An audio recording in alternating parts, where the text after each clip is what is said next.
निकल, इस कबूतर से दूर हो जा। मत घबरा, मैं तुझे बचाऊंगा। क्या क्या हट जा वगरना।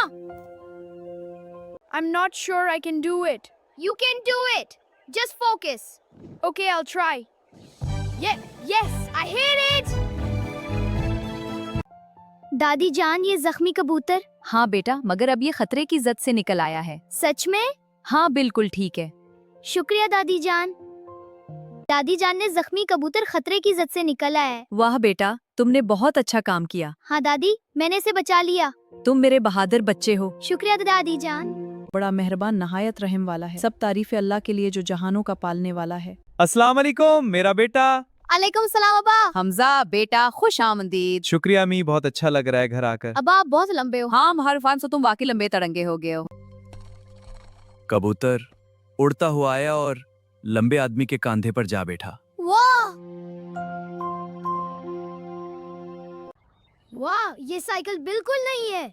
चमचमाती हुई नीली साइकिल। इसे चलाते हैं। चलो नई साइकिल।